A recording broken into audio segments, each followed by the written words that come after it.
पिछले महीने Vladimir Putin ने तकरीर दी थी जिसमें उन्होंने डोनाल्ड ट्रंप की काफ़ी तारीफ़ की।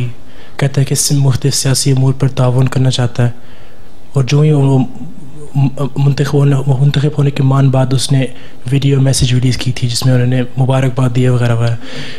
इससे हम अख़ज़ कर सकते हैं, हो सकता है ये अब जंग या कोई कॉन्फ्लिक्ट टल जाएगी।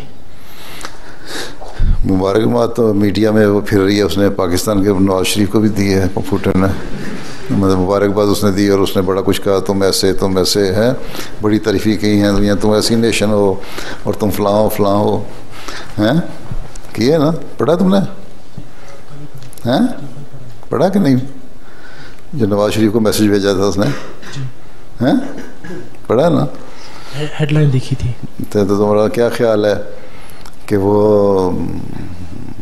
ताल्लुकात बेहतर कर लेगा अमेरिका पाकिस्तान से बहुत? बात यह है कि मुबारकबादें तो देते हैं लेकिन अंदर अंदर इनकी बड़ी लग रही है। पिछले दिनों में ये भी कल परसों की खबर थी कि CIA ने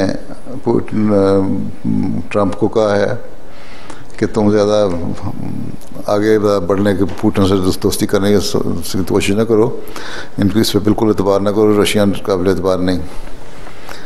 सर एक जो अमेरिकन प्रेसिडेंट है वो खुद जो मर्ज़ी कहता रहे, अपना उसका एक वन मैन शो तो नहीं होता ना, तो वो बाकी उनके एडवाइज़र उसकी ये और वो बहुत सारे उसके साथ हैं, तो ये लोग पीछे जो उसकी डोरियां हिलाने वाले होते हैं,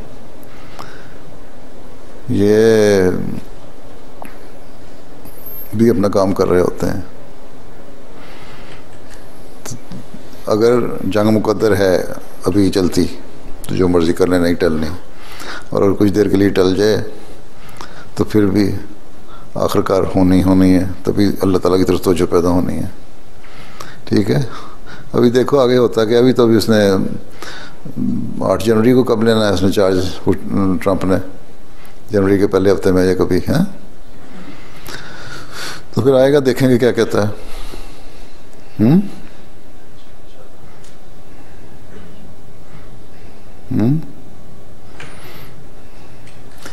वैसे दुआ करो टल जाए, अगर तुम लोगों को डर लगता है तो ज़्यादा देर टलती नहीं, तुम्हारी ज़िंदगी में तो बहरहाल हो जानी है इंशाल्लाह। तभी लोगों की इस्लाह होनी है इंशाल्लाह। मैंने इसलिए कह दिया कि लोगों की इस्लाह के लिए इंशाल्लाह, तबाही के लिए इंशाल्लाह नहीं।